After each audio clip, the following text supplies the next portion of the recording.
तारीख थी 8 दिसंबर 2006। उस समय कांग्रेस की सरकार के रेल मंत्री लालू यादव की बेटी रागिनी यादव झारखंड राज्य के रांची के इंजीनियरिंग कॉलेज में पढ़ती थीं।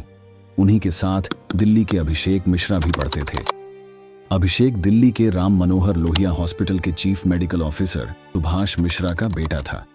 ऐसा कहा जाता है कि लालू यादव की बेटी रागिनी और अभिषेक मिश्रा दोनों एक दूसरे के खास मित्र थे, यानी दोनों के बीच प्रेम संबंध थे। साथ ही यह दोनों वैवाहिक बंधन में बंधने का निर्णय भी ले चुके थे। तो हुआ यूं कि उस दिन रागिनी, अभिषेक मिश्रा और दो अन्य दोस्त पिकनिक मनाने रांची के निकट दशम फॉल पहुंचे। दशम फॉल में बहुत ही संदिग्ध परिस्थितियों में अभिषेक मिश्रा की डूबने से मृत्यु हो गई। सरकारी रिकॉर्ड में इसे दुर्घटना माना गया, किंतु बहुत से लोगों ने इसे दुर्घटना नहीं बल्कि हत्या होने का दावा किया। इस केस में सबसे अजीब ये बात हुई थी कि अभिषेक की मृत्यु का कारण डूबना बताया गया।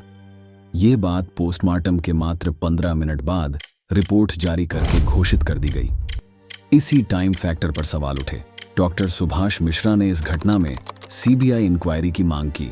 झारखंड भाजपा के पूर्व मुख्यमंत्री अर्जुन मुंडा से मिले, उन्हें घटना से अवगत कराया, जिसके बाद अर्जुन मुंडा वह पहले राजनीतिक व्यक्ति थे जिन्होंने अभिषेक मिश्रा की मृत्यु की सीबीआई जांच करवाने की मांग की।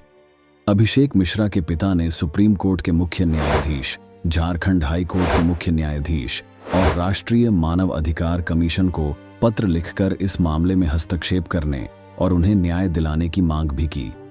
उन दिनों झारखंड के मुख्यमंत्री घोटालेबाज मधु कोड़ा थे, जो कि यूपीए के मुख्यमंत्री थे और जिन्हें लालू की पार्टी आरजेडी का समर्थन प्राप्त था, जो आज हजारों करोड़ डी के घोटाले में जेल में हैं। मधु कोड़ा ने सीबीआई जांच की मांग को सिरे से खारिज कर दिया था। परिस्थिति यह थी कि केंद्र में कांग्रेस की सरकार, साथ ही उसी सरकार में लालू यादव रेल मंत्री। जिस राज्य में घटना हुई यानी झारखंड में कांग्रेस की यूपीए सरकार, वह भी लालू यादव की पार्टी के समर्थन से बनी हुई।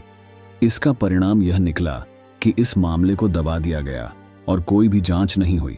सबसे विचित्र बात यह थी कि घटना घटने के बाद जैसे ही स्थानीय प्रशासन को पता चला कि रागिनी आरजेडी के प्रमुख लालू यादव की बेटी है, वह और उसके साथ के दोनों लड़कों को सीधे मुख्यमंत्री निवास ले जाया गया। इसके बाद वह सभी गायब हो गए। कहते हैं इसके तुरंत लालू की बेटी को हेलीकॉप्टर से पटना भेज दिया गया था। जाते जाते वो अभिषेक मिश्रा का लैपटॉप भी ले गई थी, जिसमें कई अंदरूनी जानकारियां और फोटोग्राफ थे। अभिषेक की बहन मीडिया के सामने रोकर चीखते हुए बोली थी, मेरे भाई का लैपटॉप वो ले जाने वाली रागिनी होती कौन है? लैपटॉप लेकर उसकी की जांच हो तो सच्चाई सामने आएगी। लेकिन वो जमाना लालू के जंगल राज का था। वैसे तो लालू यादव शुरुआत से ही घोटालों, गुंडागर्दी और जंगल राज के लिए विख्यात रहे।